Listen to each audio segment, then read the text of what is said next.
Welcome to this week's edition of Inter-University Debate, which is brought to you by Center for Constitutional Governance and Civic Space TV. I'm your moderator for this debate. My name is Fancy Jendalake.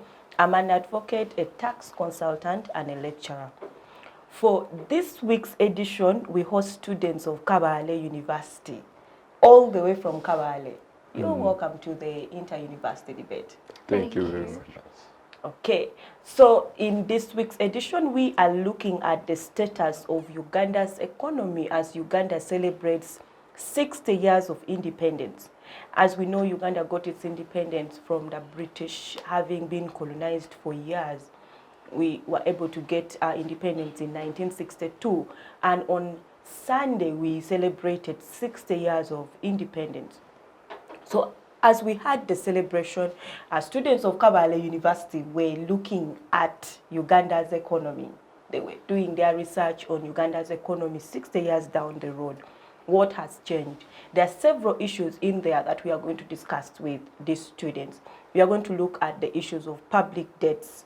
As we know, Uganda intends to run a budget of over 48 trillion Uganda shillings, and that is to be run with both debt as well as collections from taxes and non-tax revenue. So we are going to look at the status of Uganda's debt, the public debt. We are still borrowing. We have over 79 trillion in debt, and we still intend to borrow to be able to fund our current budget. So we are going to have that discussion with the students. We are also going to look at issues of revenue collection as URA tries to boost its capacity to collect revenue. What is the status of the revenue collection in this country? We are going to look at it as well. Then other issues, unemployment rate, where has it reached now? Issues of Ugandans in the money economy, issues of inclusion of Ugandans when it comes to the budget process. We are going to look at that as well. And then issues of export and imports.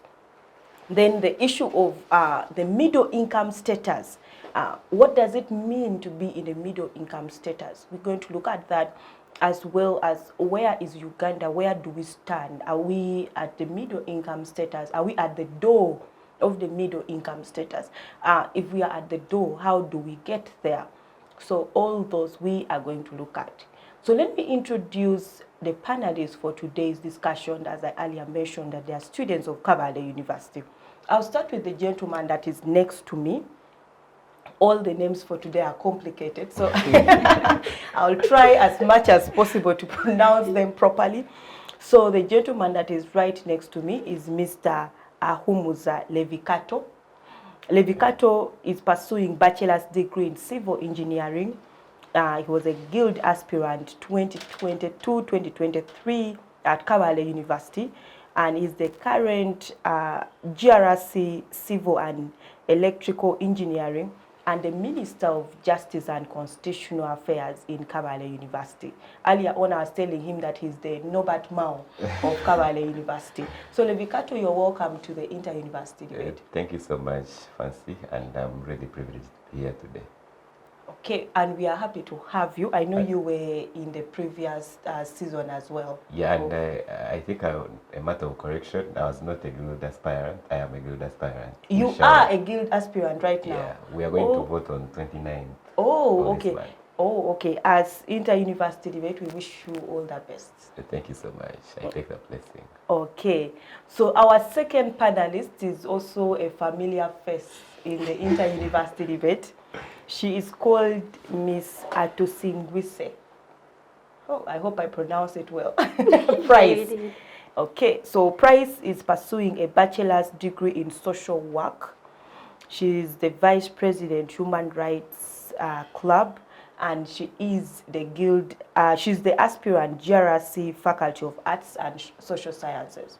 Prize, you're welcome back to the Inter-University Debate. Thank you, Jenda. Okay. Our third panelist is Mr. Ahwera Byarugaba. He is pursuing bachelor's degree in procurement and logistics management, and he's the secretary for finance aspirant 2022-2023. So we have a panel of aspirants.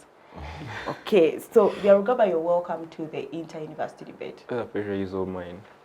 Okay, so our fourth panelist is Miss Mahoro, Evelyn. She is pursuing bachelor's degree in social work and social administration, and she's the coordinator of the class of social work and social administration. So Evelyn, you're welcome to the inter-university debate. Thank you so much. Okay, so we have a panel of leaders and aspirants at Kabale University, and they're going to give an intellectual discussion to this topic of the status of Uganda's economy as Uganda celebrated 60 years of independence this year, 2022. So let me turn to Levicato, and we kickstart the discussion. So, Levicato, Uganda celebrated 60 years of independence on Sunday. Yeah.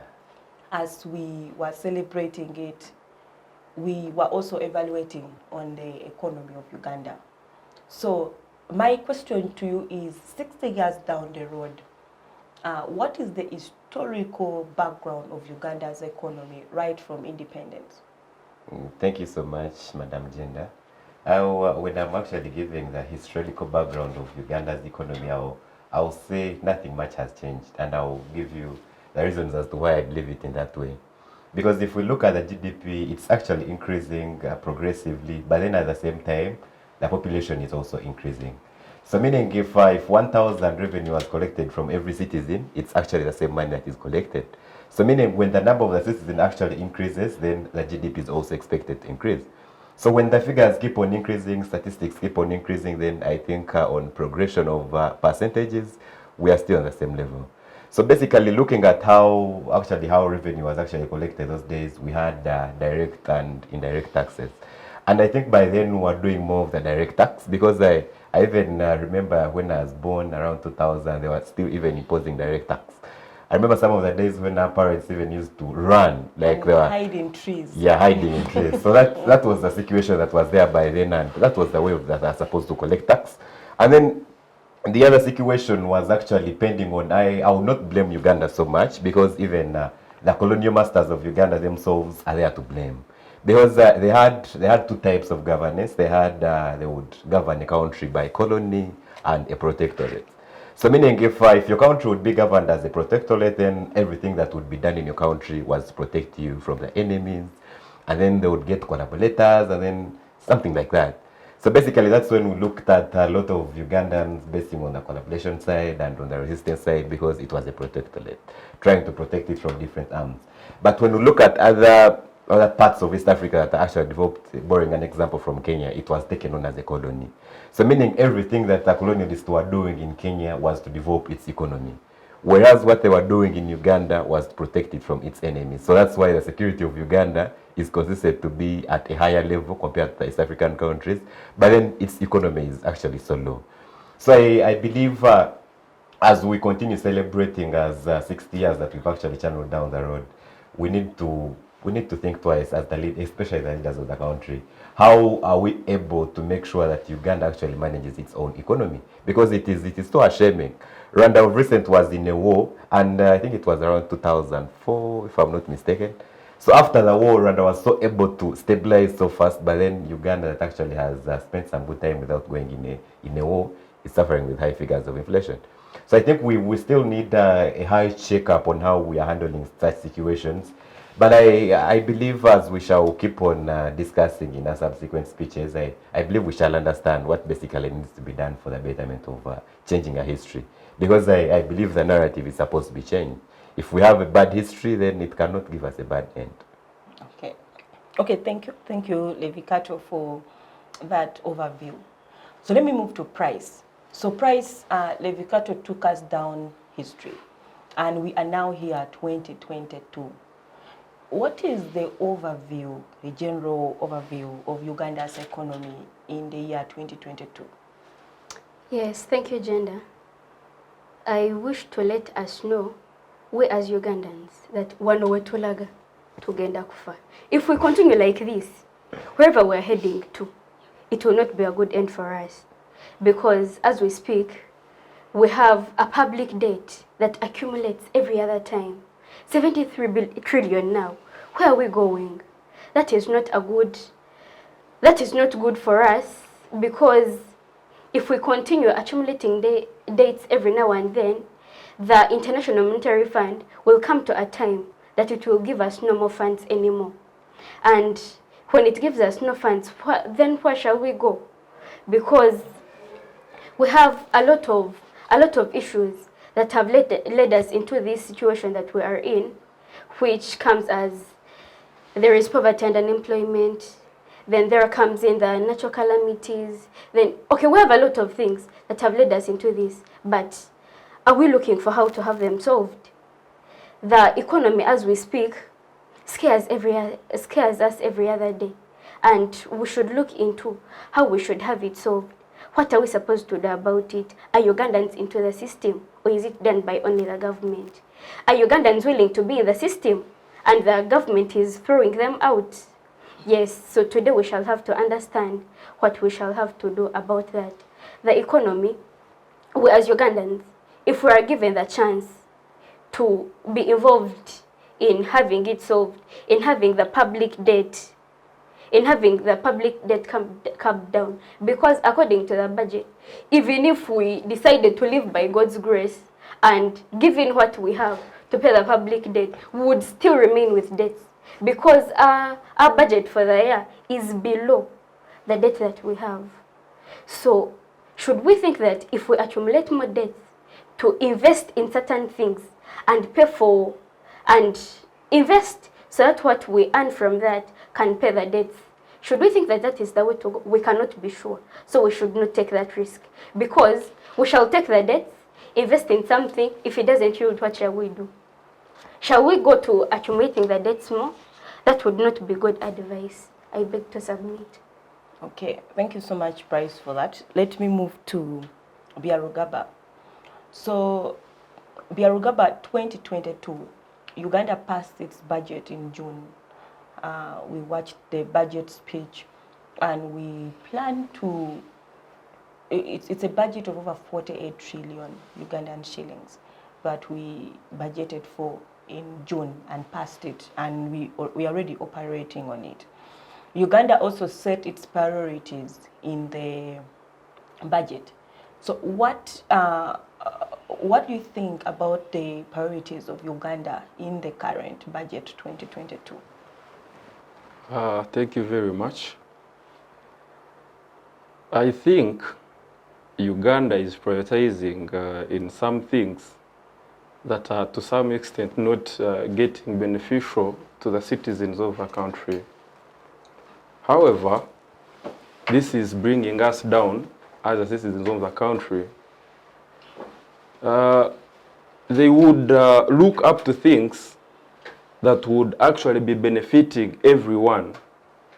Let's take an example of if they thought of considering in transforming the agriculture sector. This is a sector that is actually bringing in a lot of taxes to the country, and the people are benefiting by that. So when they think of those, that is going to be a good deal for us. But now, when you check in the budget, there are some things, okay, I call them luxuries, that they are providing to some people. I imagine people sit in parliament, they talk of certain things, they become reluctant about them because they are the beneficiaries. I now imagine a person that is driving a car of over 200 millions when his or her people back in the village are suffering. Why can't they get at least half of that money? They invest it in these villages. To some extent, I want to appreciate His Excellency of Uganda, for he came up to get back to the grassroots of his people, to the parishes, to get them in groups and give them a certain amount of money that they can invest and maybe earn a living. But if we think of just luxuries for our own, then it is really taking us nowhere. I beg to submit mine. Okay, I see Price wants to add something. Yes, he talked about the parish development model. Yes, we thank the government that they came up with that thought, but did it really work for us? I think they should find better ways on how they will send that money to people down in the LC ones, because now it has become a habit for us Ugandans. If they give me money to deliver to Mahoro, when they give it to me, I'll take a quarter of it. When it passes through Ahwera, he will take his portion. By the time it reaches the beneficiary, it will not be what was sent before. So I think they should find more strategies on how to have that money go direct to the LC ones. Then he talked about the cars that these people drive. Really? Are we supposed to be driving those cars? They be having 1, 2, 3 cars. There is someone in the village that they have business ideas. They have no money to fund them. I think they should focus more on, yes, it is okay, they can give them the cars, but for within a reasonable range of money. They maybe allocate a certain fund which is not so luxurious, and make sure that as we feed these MPs, the people that they represent are also not somewhere bad. Then something else is these things of they give some money to, which they call handshaking, to MPs that because they passed budgets. What is their role? Why did we vote them? We voted them for that. Are they supposed to be thanked? I beg to submit. Okay. We'll get back to Price on that. I was seeing Levicato noting down some things.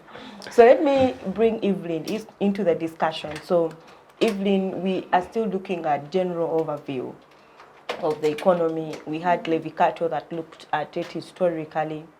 Price looked at the general overview of the economy 2022.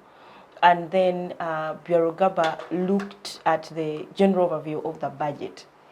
So I would like you to look at it from the East African community side.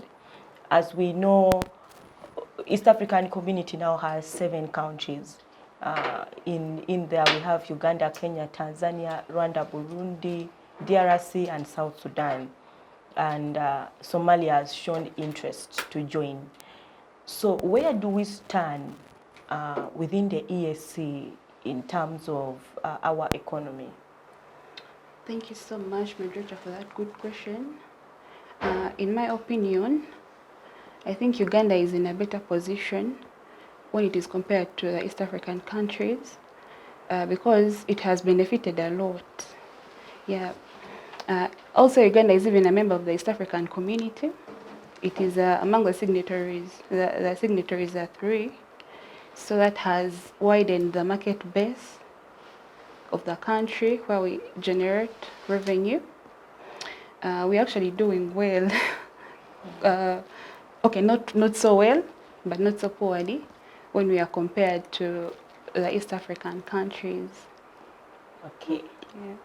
Yeah. Can I? Yes, please do. Thank you so much. So basically, on the comparison part of it, most of the times I always tell the people that I always meet, it's always so good to speak A as A, B and as B. And if we can do the comparison, I think Uganda got its independence in 1962, Yes. and then Tanzania in 1961, and then Kenya in 1963. So basically, on the level of development, if we are to compare the 3 countries, it means the first that got its independence was Tanzania, then followed by Uganda, then followed by Kenya. So basically, if we are to see how fast those countries are actually growing, then would give Uganda an F. Because if it got its independence after Tanzania, then we expect it at least to be the second in development. But look at how those countries are growing economically. We are, of the 3 countries, we all know that Kenya is better compared to other countries in the terms of growth and how the dollar sells in their land and the level of inflation. And then followed by Tanzania, then Uganda does worse. So basically, most of the times, compulsion, as long as we're dealing with the economy, we have a lot of things and a lot of gaps that we need to tackle as a country, Uganda, for our betterment. And because even leaving all the other three aside and we go to other countries like Rwanda, I was so surprised, very surprised of how Rwanda was so able to curb its debt, of how it has actually been able to make sure it can live all the consequences of war. And the country that is Uganda, and it has been known for peace. Thank you so much to people out there that are actually creating a lot of peace for us in the country, Uganda. But as economists, I did economy in my A-level, I did PEM. So basically, as the economists out there, I think we are doing so poorly. Because if we are doing considerable that we actually have that peace, what are we using that peace for? Are we using that peace for development, or we are using that peace for reluctancy? And if we actually need to work on our economy, I think a lot of things need to be done. If it's to faster jeopardize the peace that we have for our betterment, I think economists can actually support that. And because we even saw that like when coronavirus actually came in, it destabilized peace, but we have countries that have benefited from it, and other countries are losing. So basically, we have to go down and look for the way promotion of our economy if we want it to stand at a stronghold amongst the other East African countries. Because telling us all the time we have a stronger security, we are so peaceful, but we are not seeing the fruits of the peace. Okay. Yeah, so I think we need more strategies for the betterment of us using that peace in a better way. Okay, I see Price wants to add something to that. Yeah, I would like to give a certain example. As Ugandans, why do those people that are well-to-do always get sick and are flown out of the country? Mostly East Africa, they always go to Kenya. What don't we have? Like, what opportunities don't we have to have the same medical facilities like they do? I'll give an example of Aga Khan Hospital. If that same money that funded Aga Khan Hospital to be built and put everything was given to Uganda, you would not even see a piece of land. Because they would get that money, just like I said, everyone will want to benefit from their job. If they give them money, if they give him 35M, he will deliver 30 to the other one, and the other one also get their portion. I beg to ask my fellow Ugandans that if they give us certain money for certain development, the development is for us. Let us put that money where it is supposed to be. Thank you. Okay, yes, let me have Byarugaba last on that, and then we delve into another angle. Thank you very much. There is always what I believe in as an individual. When they say Uganda, what comes to your mind? Because me personally, I believe Uganda is me. So it all starts with me. So if at all, because when you go in statistics, the money that comes out to go and do productive works outside does not get delivered. How and why?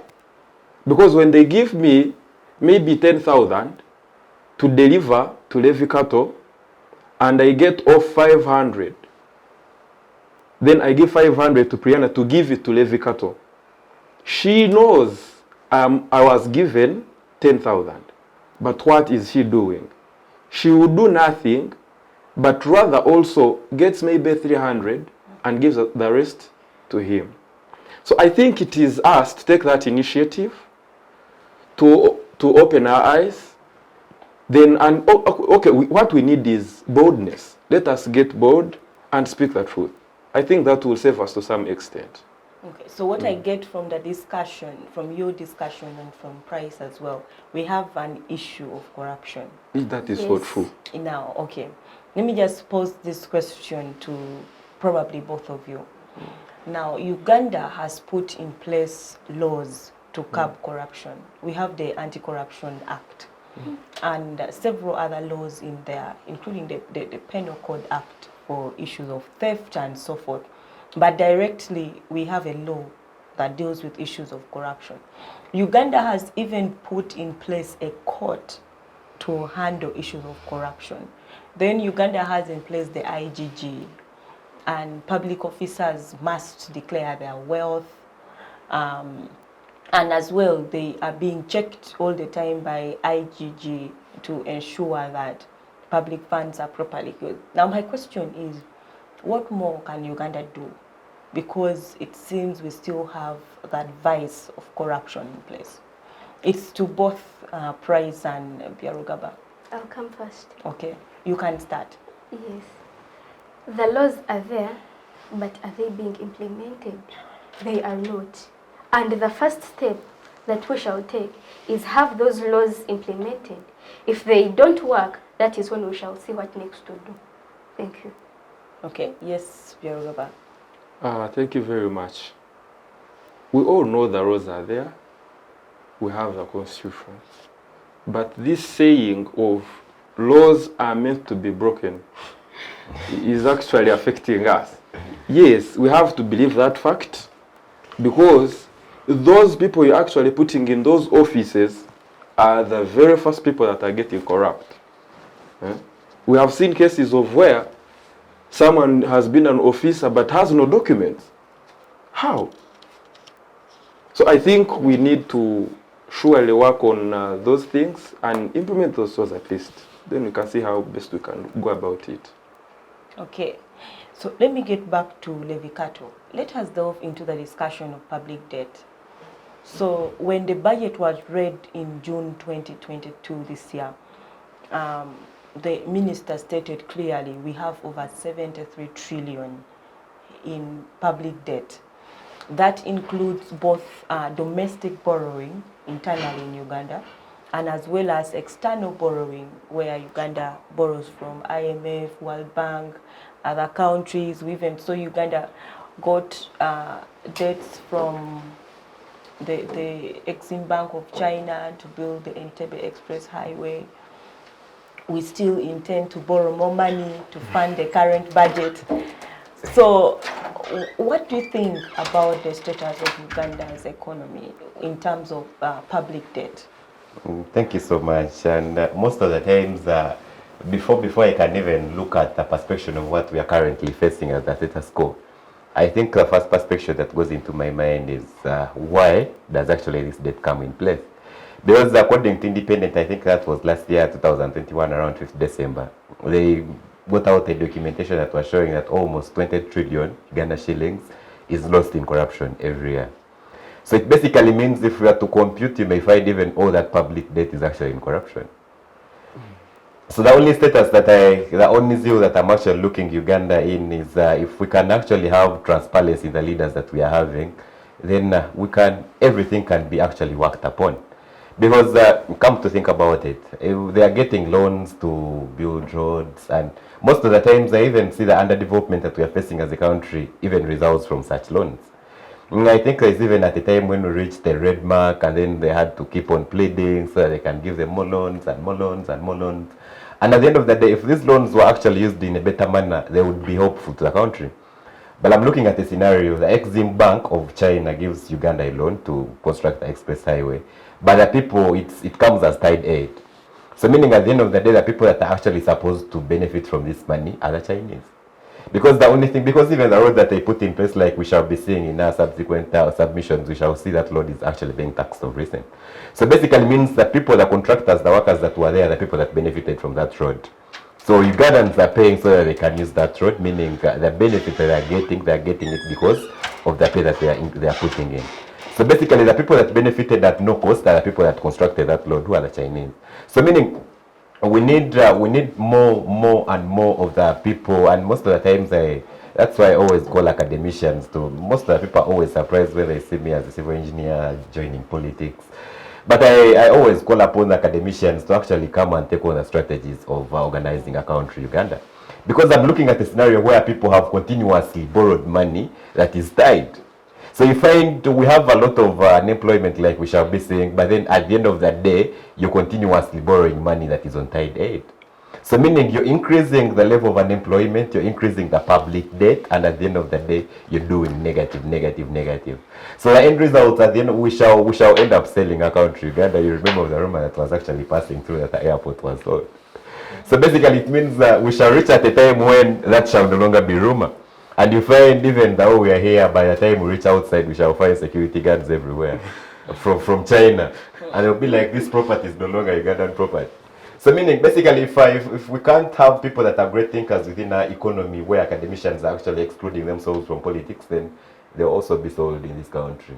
So it's high time they woke up from their beds and looked at the way of how they can strategize for the betterment of the country. Because if the books they are studying are supposed to develop the area they are living in, why are they turning away to live unemployed, to keep unemployed on streets? Let them venture into politics for a betterment. Okay. Thank you. Yeah, Evelyn has something to add. Yeah, in addition to what my fellow has talked about, we see that Uganda's public debt currently is at a very high trend. The debt is increasing day by day, but we need to focus on what is causing these debts, what is causing the increment in the debts, and what should be done so that we can solve this debt issue. We see that Uganda, we've faced so many challenges that has made the debt increase. Take an example of the natural calamities. Recently in Kasese there were floods, and also in Woduda. So when those uncalled for events happen, the government has to come in to rescue the people. And usually the government doesn't have enough money, as we are saying. So it has to acquire more debts to come through for its people. We have issues like COVID-19. When COVID-19 hit the world, most things came to a lockdown. Businesses were not doing well. The government wasn't generating revenue from the businesses. So many things happened due to COVID-19. So what should be done in order to work upon these debts? We see that we should, as we have been talking about, we said there is too much corruption in the country. So the government puts in place policies to work upon the corruption, but they're not implemented. So we need to work upon the implementation. This can be done by recruiting right people in certain positions. And also we need to look at accountability. Usually the government disburses finances, but when you ask the responsible people about the finances that they were given, they cannot really account for that money. So we need to look at that also. Thank you. Let me get back to, thank you Evelyn for that. Let me move to price. So price, we have a skyrocketing debt, as I may put it, and the panelists that have come before you to discuss the issue of the public debt have expressed this debt is high. We still plan to borrow. My question to you is, how is Uganda planning to pay back this debt? Or has Uganda put in place already strategies to pay back this debt? Thank you. As every other thing, whatever has a disadvantage has an advantage as well. An advantage of a public debt would be, which we've not done, when a public debt is used so well, it can help to improve the medical facilities. It can be used to build roads. It can be used to improve education and all that. But what have we as Ugandans used that money for? Before we can go into borrowing before we can go into accumulating other debts, how have we handled what we have been given? And it is so sad that we claim every other time and put into the budget that we shall have the debts paid in a certain financial year. But what do? Every other time we restructure them to the next financial year, until they get to this that we are on. And I wish to say that we as Ugandans, plus our government, we tend to say that we shall invest in certain things that will help us pay off the debt. Take an example of the Karuma project. They took a debt to finance the Karuma project, hoping to get some money from it to pay the debts.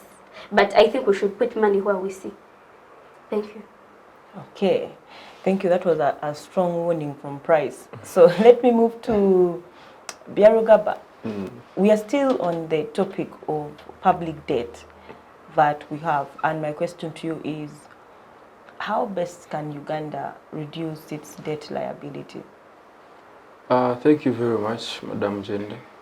What I believe in always is, when you get a debt, there is something you're going to use it for.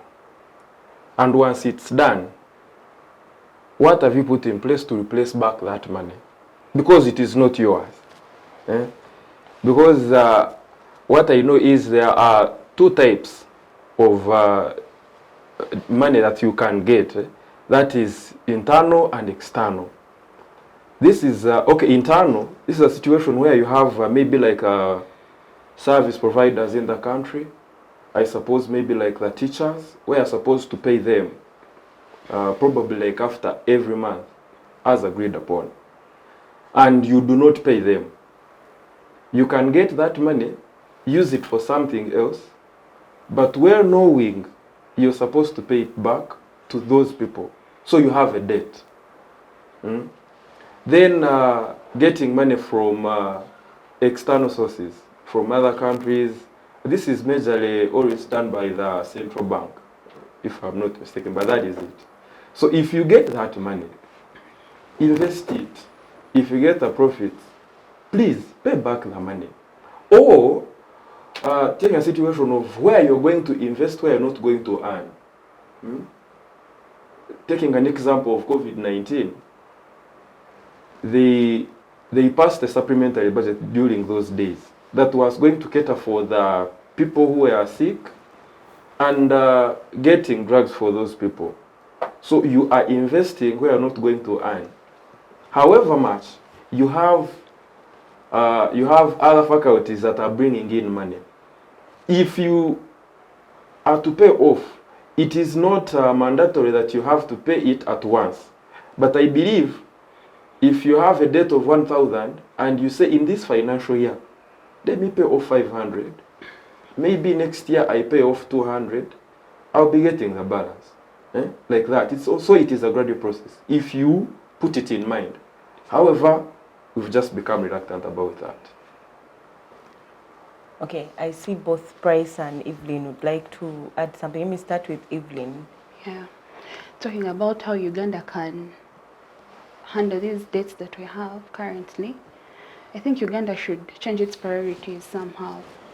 We look at where we get most revenue from: agriculture and through services.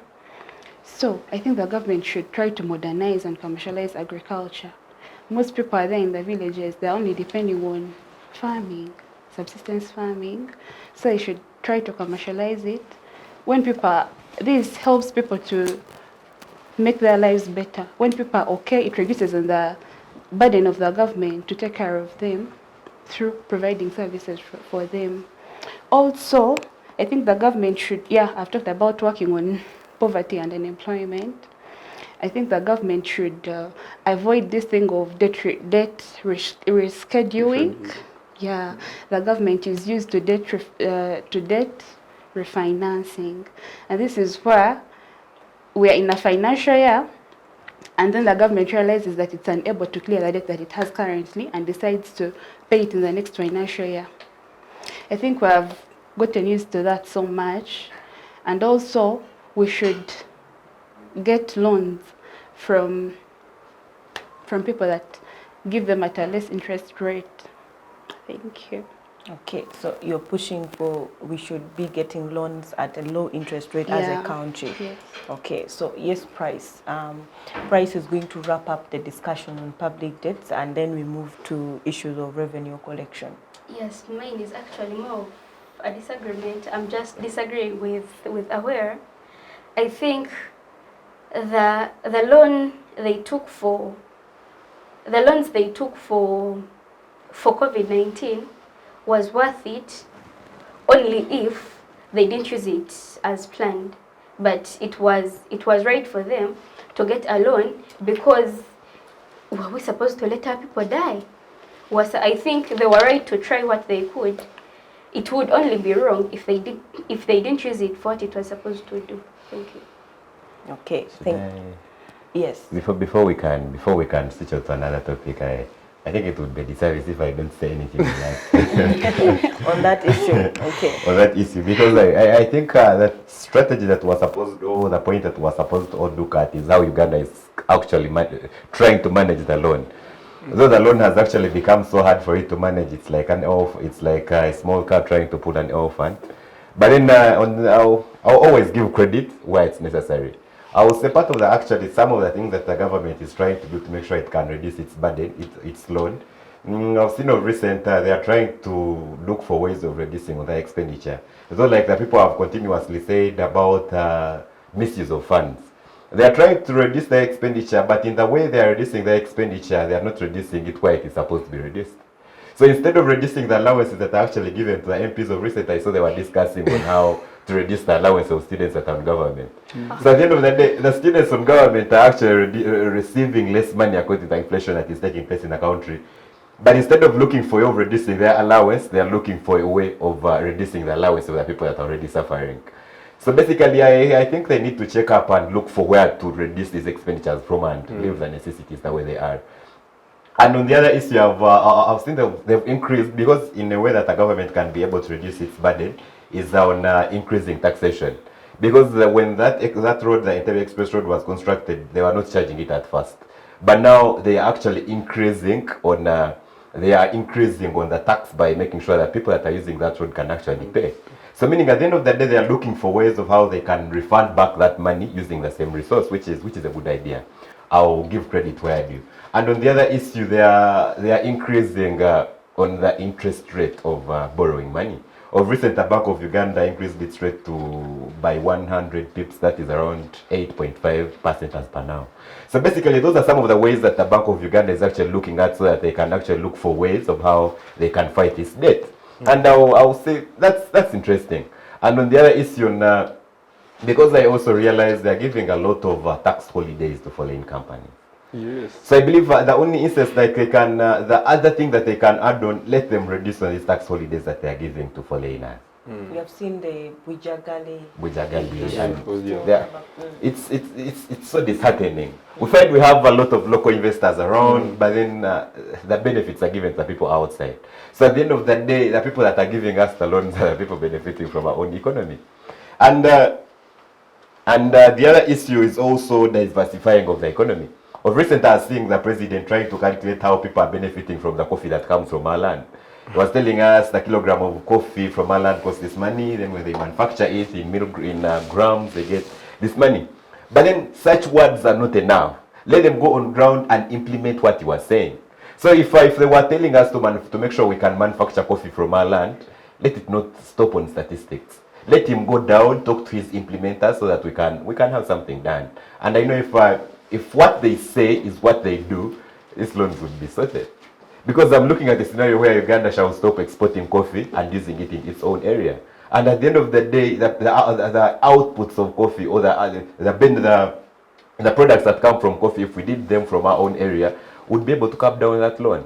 And I believe as long as the parliament actually leaves an selfish mind, we shall be able to cut down that loan. Let them look for areas where they can reduce expenditure, not the necessity areas. Okay, thank you. I've also seen government is trying to tighten the tax administration to ensure that there is no leakage. We have seen the URA coming out to edit certain forms on their portal. Yeah. So people who were always going behind and making sure that there is tax leakage. So probably those are some of the ways adding to what Levicato just said. Yeah, and still on that point, we have most of the times we have progressive tax and regressive tax, not so? Yes. Progressive tax, this is where the company that has a lot of income pays the highest tax. But we've seen now, I will not mention the companies here. We've seen the companies that are actually trying to do tax avoidance. Tax avoidance is allowed by law. If you can panobit around by law, if they start charging tax from 300,000, and then for you say, I'll pay my workers 200,000, and the 100,000 will be given to them as package. You're trying to avoid tax, which is accepted by law, but you're doing it illegally. So I believe as the URA is trying to make sure it tightens some of its invoices, changing some of its documents, it also needs to check up in those big companies. Because you may find we actually have a lot of big companies that are not paying enough tax as they could have paid if you are following the progressive taxation rate. Yes. Okay, let's take a short break from that point. We'll come back and then have that further discussion on revenue collection and several other issues in our economy. So thank you. The state's digital rights are frequently violated through various unfair actions, for example, blockage of websites and social networks, theft of credentials, unauthorized use of people's data for personal gain, privacy intrusion, online censorship, arrests and intimidation of online users, internet blockages, and the proliferation of laws and regulations that undermine the potential of technology to drive social, economic, and political development worldwide. It is hence every citizen's responsibility to respect rights of other digital users and to speak out or report to the responsible parties when one's rights are violated. Welcome back from that short break. We are still with students of Kabale University discussing the status of Uganda's economy as Uganda celebrates 60 years of independence. So before the break, we were moving to revenue collection. So I'm going to start with Evelyn. So Evelyn, what is the status of Uganda in terms of revenue collection? Thank you. The status of Uganda in terms of revenue collection is not bad. The body that actually is responsible for revenue collection is the Uganda Revenue Authority, and it has really done its best to make sure that these taxes are collected. However, we have challenges. It has loopholes somehow, because we see there are things like tax exemptions being imposed to some companies. Even the tax collectors have issues. You go out there in the field to collect taxes from people, and then they just give you something and you ignore. Yeah. So when we look at Uganda's current debt, as we all know, it is 73.708, depending on the source. This debt, the issue is not about the taxes, because you see that we are generating money from the taxes, but the problem is where are the taxes going? There is a lot of corruption in the country. After generating the taxes, we look for where they are and we can't see where they are.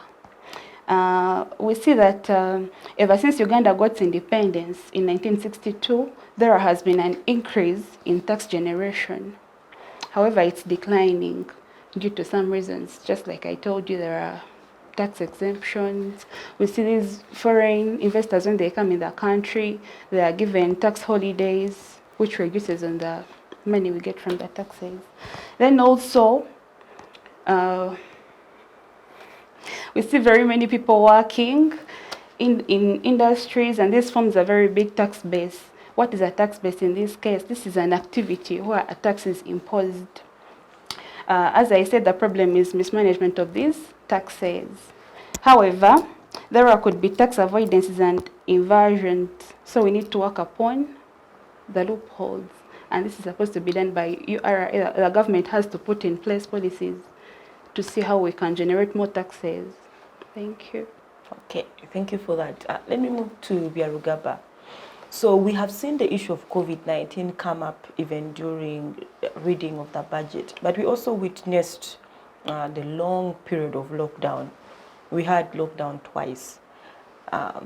So how has the COVID-19 affected revenue collection? Thank you very much. COVID-19 was something that was uncalled for. And being uncalled for meant that there was no one who was prepared for it.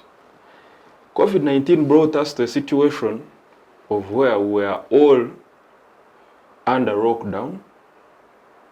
I remember we would be home, and you were supposed to be home by 7. So, to the Revenue Authority, we need to understand what taxes they have to collect. So we have the pay as you earn, there is a value added tax, then there is the custom duty, which were not in place by those days. So you realize there are very few taxes that were being collected from these people. Taking an example of one of the most tax earning things in the country, which is tourism. It was at a standstill for those 2 years. We are not receiving tourists in the country, and yet we know tourism is actually earning us the most. Businesses. Transportation. Yes, we have transportation. People were not moving. Then the music industry, by the way. You see, these musicians are actually earning the country a lot of money. They're earning a lot of money, but during the COVID days, they were also home-seated, literally doing nothing. So COVID-19 to a large extent really brought us down. Okay. So let me move to price. So price, Uganda, according to World Bank, rebounded quite well after COVID-19. So what is Uganda doing to increase its revenue collection? Well, I'll start with the strategies that URA sets, the body that is in charge of collecting taxes. Now, URA sets certain goals to be achieved, and we are glad that it always achieves them. URA will, for example, set a goal that by the end of this year, we should have collected taxes that are equivalent to 50 million. And well, it does. But as it does, we get to find out that as it achieves its own goals, it is squeezing Ugandans. Because it will come out, I as a Ugandan, I'll go to the bank, get a loan to start up a business. But as I do my business, the profits I get, I will have to pay the heavy taxes that have been imposed on me as I pay the loan as well. And later on, I'll get fed up because I literally don't earn. I'll be working to pay the debts and to pay taxes, which I'll later run away from, which will bring the economy down. But you ask me what the economy is doing. Yes? Yes. What the country is doing. First of all, there is privatization. Right, when we were still young, we had very few private entities in the country. Because most of the schools were government, most of the hospitals were, okay, it was being done by the government. But where we are now, we have a lot of private entities, let it be the schools, let it be hospitals, which bring taxes, and that will help on increasing the economy and the taxes. Thank you. Okay, thank you. Let me move to Levicato to wind up the discussion on the issue of revenue collection. So how best can the government increase its revenue collection? As we know, taxes and non-tax revenue are very important parts of budget, and they have to fund activities in the country. So how best can the government increase its capacity to be able to collect revenue? Thank you so much, Madam Jenda. I think basically even before we had gone for a break, we had actually started hitting on some of the things that actually the government can do to increase its revenue. Because come to think about it, the most and the prudent way that is supposed to be done first is the expenditure part. Because I'm looking at a scenario where everything you're earning, you're spending it at the same time. So basically, the first step that it's supposed to take is make sure it reduces expenditures where need be. And in this, I'll highlight some of the areas that have actually been highlighted by most of the people around. I think the only way they can be able to reduce the expenditures is the body that is actually dealing with a reduction in expenditures should first get an impeach on themselves. If they can do something to, because most of the times even in a family they always say that a leader leads by example.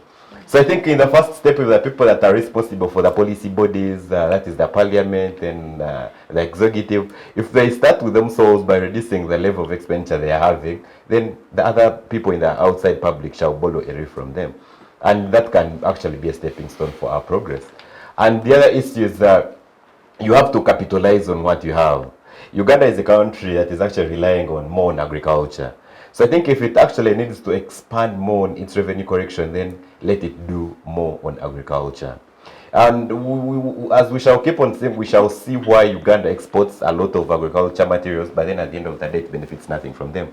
So I think if we can actually be able to create some industries that are agriculture based and we'll be able to manufacture a lot of things from within our country, that would be a good progress in far as collecting revenue is concerned.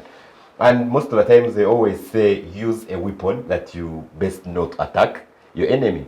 So if we know that our enemy is less collection of revenue, then what weapon are we having as a country? We're having agriculture. Then instead of investing in areas that are actually not concerning you, instead of investing in areas of buying motor cars for the MPs, instead of investing in political areas, then invest it in this weapon that you have so that it can become more strong. And we have Netherlands. It's actually one of the leading countries that are actually benefiting from agriculture. Why not Uganda? And I believe as long as such standard measures can be taken, the revenue of the country can be increased. Okay, so just one more question before we leave that still to Levicato. With the issue of oil being discovered and Uganda is preparing for the oil, you have seen EACOP, Uganda has formed a company, UNOC, to be able to handle its oil. So does the future look bright in terms of revenue collection? Thank you so much. Most of the time, the expression of the future usually looks good by what you see. I always call it myopic when you're short-sighted. So basically, they've done an investment in the oil, in the pipeline, and everything they've done. That was a good step taken. But we've currently seen a lot of opposition coming in. They are destroying nature. They are doing this and this. So I think it's high time the Ugandans out there and even the people that are responsible for this, let it be that His Excellency, let us take a keen ground. If these people from Europe are actually saying Uganda should stop constructing the pipeline because they are encroaching on the environment, I think most of the developed countries have their climate is not that good. So I will take it in this perspective of the development of an economy goes with the destruction of the environment. So basically, Uganda should take its ground and make sure this pipeline continues because it has already invested much that it cannot lose. And the other expense of, I'm actually on that point, I'm actually well pleased with the government with what it's doing. Because I'm seeing the investment that it's doing in the pipeline, then it's also doing environmental compensation. We have seen how NEMA is actually trying to make sure it can send away all the people that are actually encroaching on the wetlands. And if we are doing, because at the end of the day, if we are developing, if we say we're supposed to put up such a structure here so that we can develop, but then there is a green plantation and we've cut it down. So what can we do? We can compensate that in areas where it was not, carrying out afforestation maybe. So I believe as long as we want to develop, then there are some things that we should forego. We can look for alternatives of how to handle climate, but let's first develop. We develop our economy, have that pipeline done, so that at the end of the day we can also be one of the leading countries in Africa. You never know. Okay. And then we can compensate the rest. We can compensate our environment. Okay. Thank you for that. So let me move to Byarugaba.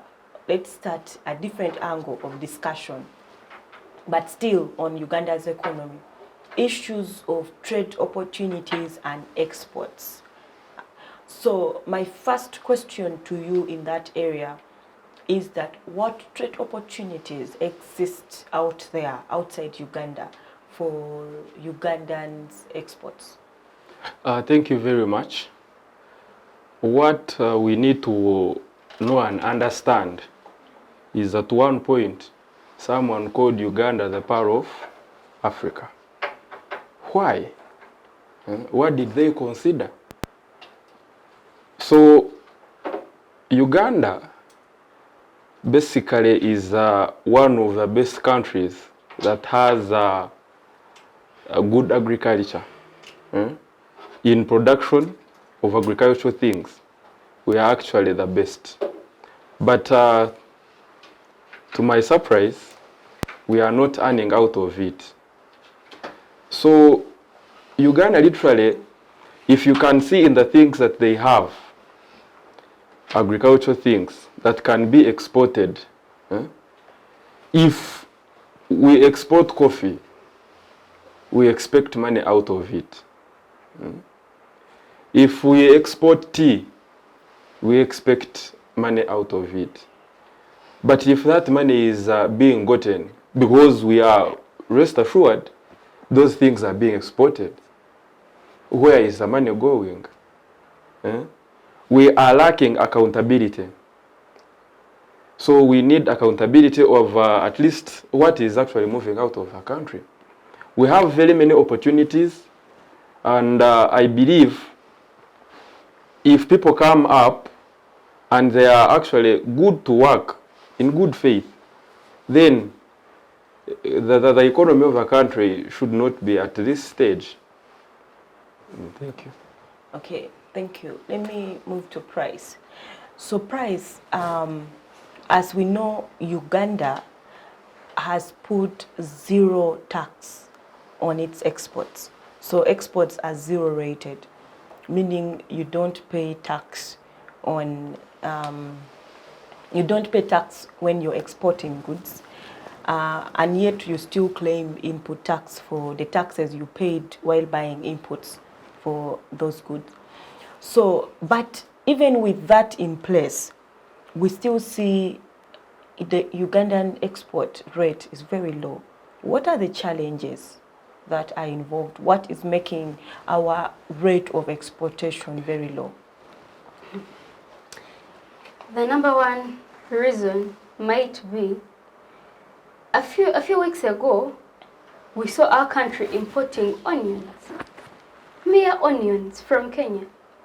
Yet we saw people on a national television complaining they have onions that they do not have who to sell them to, yet the country is importing onions. We saw them from Richiga district on a national television. So why are we supposed to do that? If we can import what we can provide for ourselves as a country, that is backstabbing our own selves. Then I think as we export, we at times we ourselves don't trust what we're exporting, because if the other time Kenya rejected what we were exporting to them, I think it was maize, right? Yeah, it was maize. That means then milk, then eggs at some point. That means what we're exporting is not to the standard. Let us first do what is supposed to be done and export things that people will receive. And from then we shall improve our economy as far as exports are concerned. Thank you. Okay, thank you. So Levicato, let's discuss the issue of the challenges that Uganda faces in terms of exports. So what is Uganda putting in place to ensure that it increases on the rate of its exportation and trade opportunities out there? Thank you so much, Madam Jenda. Most of the times, before we can drill down to see how basically we can be able to improve on the exportation that we are doing, I think what matters most is also having to embrace ourselves as Ugandans. Because at the end of the day, if I'm a Ugandan and I'm refusing milk that is within Uganda, I don't know why my neighbor in Kenya should take the same milk. And I'll first give credit to Uganda for the initiative of Bubu, Buy Uganda, Build Uganda. So I basically think if people have actually bought that initiative of Buy Uganda, Build Uganda, and then because you know, most of the times it narrates on how journalists and even people in the outside world rate us. So meaning at the end of the day, if we are initiating our own products, buying them so that we can build our own country, then it means that people outside there that are following journalists, that are following trends in the country, shall be able and shall be waiting for the exports of Ugandans. And the basic challenge that we are facing most of the times is greed. You find like a government official knows that if we import some goods from Kenya, then now I'll be able to get some tax from those products.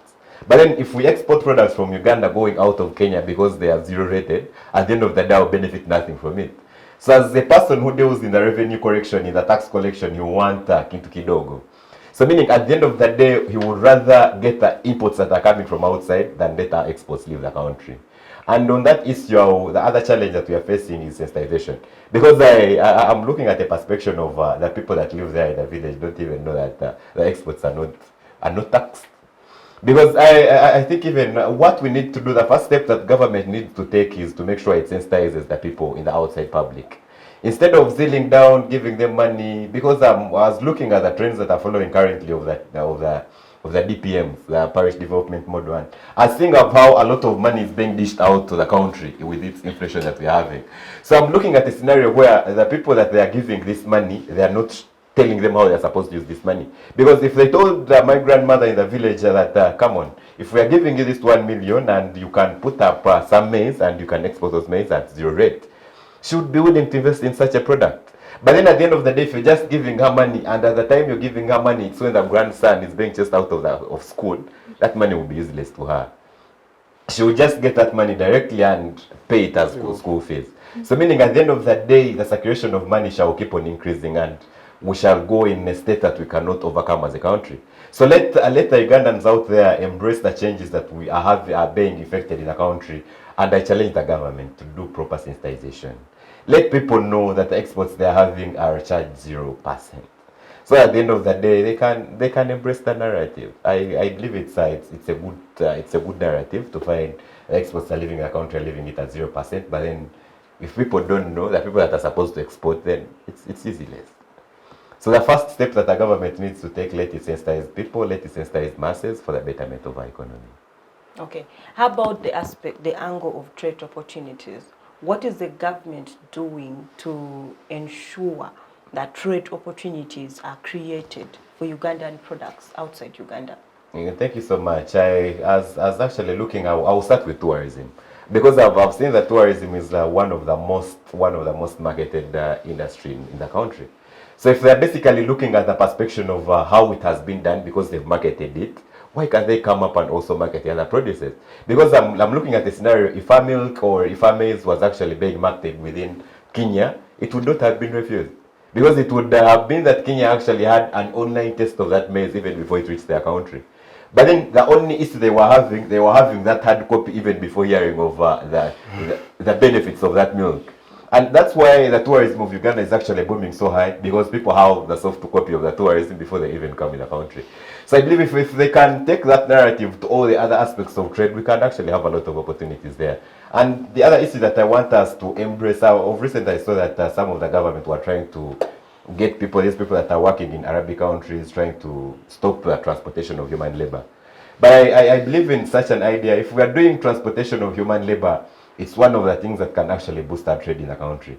Because I'm looking at a scenario where these people that we are taking there, because a lot of people have testified about the good and a few people have testified about the harm. But I believe most of the time sacrifices are needed for development. So I will take it in the scenario of let government always compensate the people that are always affected negatively. And then the people that leave the country. Because there are stories that we have seen on news, on social media, where Ugandans are dying in those Arabian countries. Madam Jenda, you also know so well that hatred is widely spread than love. Okay. So basically, you will hear less of the loving stories and hear more of the hatred stories, because they will make more news circulating in the country. So that is where it calls about the sensitization of even the media. Let us also embrace the good stories. Of recent, I was seeing some coverage on NTV where they are trying to interview people that had actually benefited from this export of human labor. But then it didn't make news. But then bring that negative story of 1 out of a million, it's going to make news. People can invest in hatred, Madam Jenda. So I think it's high time the Ugandan people can actually also start embracing in love. And the people out there that understand politics so much, you can bear with me. Someone will even invest in their money to make sure they hate you. But when it comes to the issue of love is priceless. So I believe at the end of the day, the only situation we can do, let's bring out the positives and people shall love them. The people that are living in the country, most of them are always good ambassadors. Of recent, were exporting matoke to Dubai. And I'm looking at a scenario where the matoke that is being exported to Dubai, it was actually an initiative, because at first those people will take it in an analogy of they didn't know matoke. But when we had a lot of human labor exported to Dubai and people got some courage and started doing some good market, introduced that stable food to the people in Dubai. So I believe that export alone can actually clarify to us that exporting labor can also help our agriculture produce be exported to other countries. Okay. Yeah, so let's spread the good gospel. Okay. let me move to Evelyn on that discussion. So Evelyn, how best can Uganda improve on the issue of exportation and creation of trade opportunities for Ugandan exports outside Uganda? I beg your pardon about the question.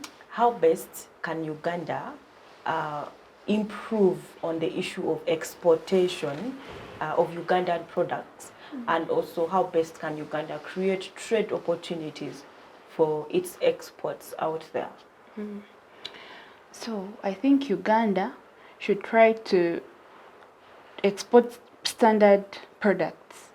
She has talked about when Kenya rejected our maize. That means it wasn't quality. So we are even lucky we have what to export. So we should always sort out the best and export that, which will give us more consumers and opportunities. It also helps us in diversifying the market. So we should embrace trade and at least invest in it. Okay, thank you. So let's start a new discussion from a different angle, the issue of including Ugandans when it comes to decision making. And I'll start with Price. I'll let Price open that discussion.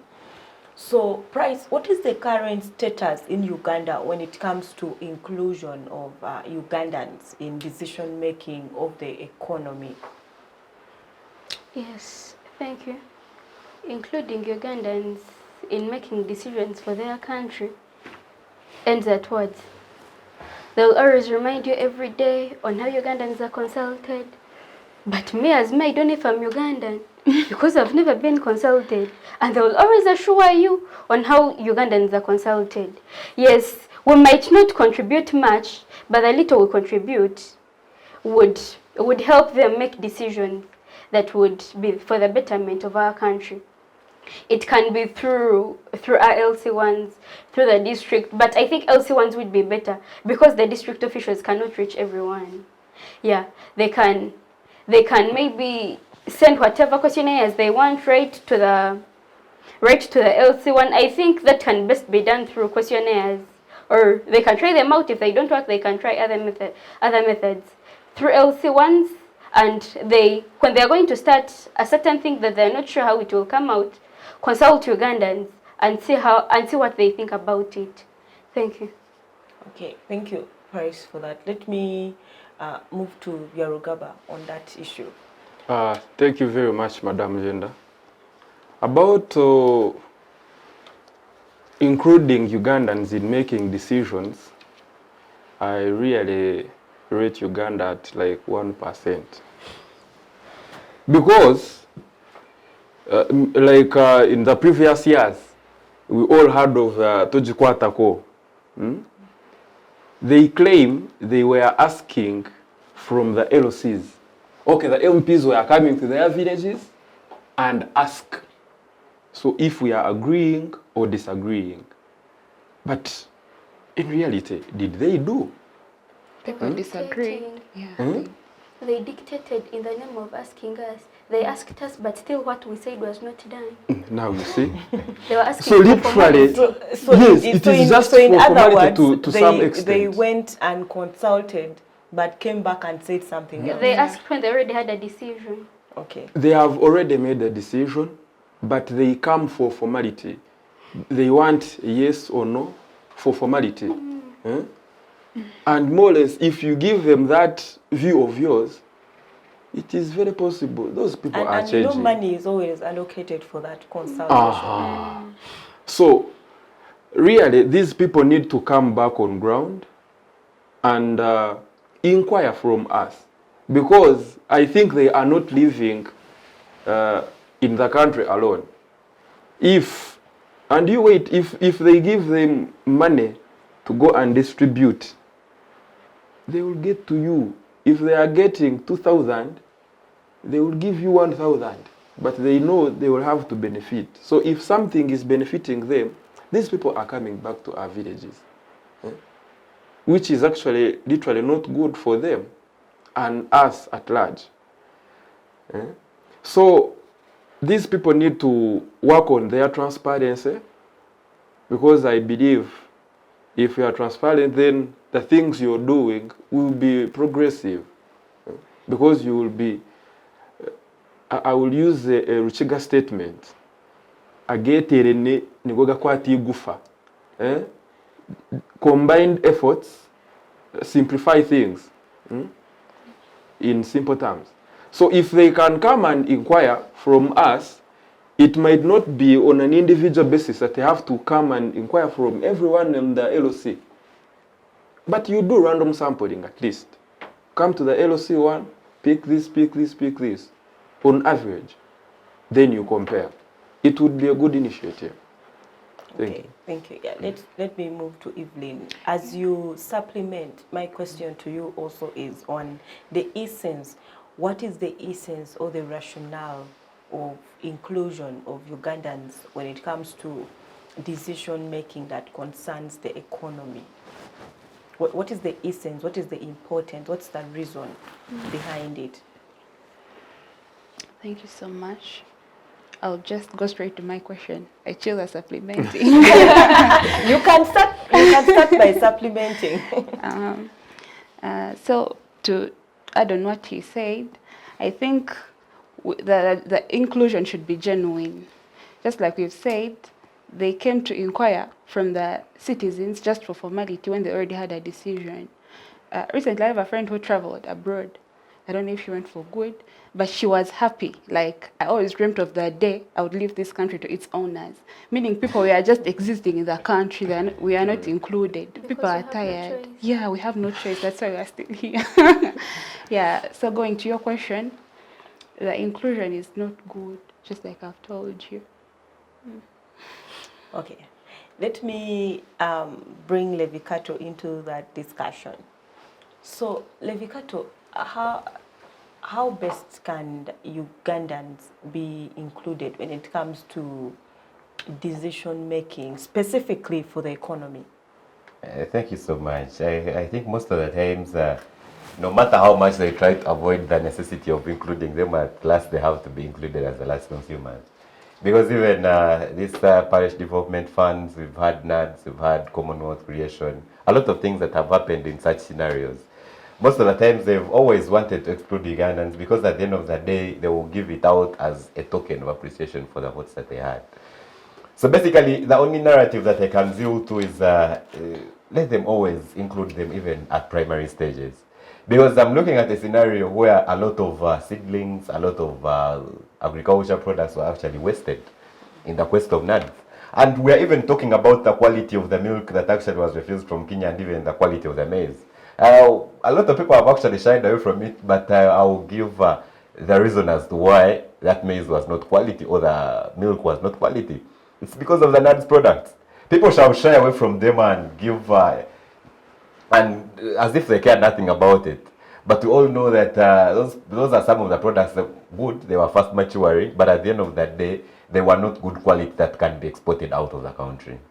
So I believe for us to always make a difference, let's appreciate the nature that we have and let the country invest it in the nature that we have, rather than trying to advance things here and there. You know, most of the times there are some, I'll take it in the perspective of love, people that have actually ventured in love, there are people that will tell you they love someone as much as they appear. So basically, at the end of the day, if we want to trade ourselves out there so that we can create a difference.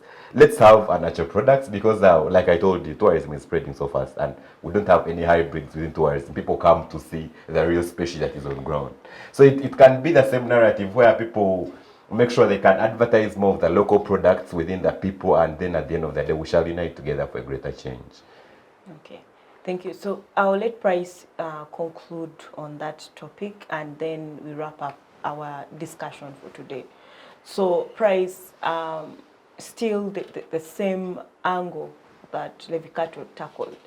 How best can Ugandans be involved in matters that concern the economy? The only way to have Ugandans involved is just like I said, inquire from them. They will look for strategies and set them on how they will have them included. But just like he said, even if they don't include them positively, later they must be included, whether positively or negatively, because whatever the government does will later turn around and turn to the normal Ugandan that was not even consulted when that decision was being made. So whether positively or negatively, a mere Ugandan must be involved. Okay, thank you so much. In a minute. Yes, please. Yes. Thank you very much. I want to take this example, not in the economic side, but it also involves involving people. Because now if you go to the general elections, that means they need every citizen to get included in that activity. So we all vote if we are eligible. And we believe those are people above 18 years. And in Uganda, we believe if you're 18 years and above, you can decide. Why can't they get back to the grassroots and make us vote? Because I know when you tell Ugandans, we are voting for this and this, they will have to show up. They will do their part. And if all is considered well, then why isn't our economy going to be good? So let them come to us, the grassroots. Okay. Thank you so much for that. We have come to the end of today's debate. I would like to say thank you to our panelists, Levicato, Prize, Byarugaba, and Evelyn, for gracing the inter-university debate and giving this discussion an intellectual and a high-level discussion. Thank you so much. Thank you. Okay, so I would like to say we have come to the end, and thank you so much to Center for Constitutional Governance and Civic Space TV for organizing the inter-university debate where university students are able to discuss matters that affect this world and the country. So thank you so much, and thank you to the viewers for watching. Feel free to also have a discussion on this topic and let us know by putting it in the comment section. You can go to the social media pages of Civic Space TV and as well as Center for Constitutional Governance, and as well comment on this topic and put your voice out there. Our goal is that the discussions that we have is able to reach the ears of the policy makers. From us, thank you. See you again next week, same time.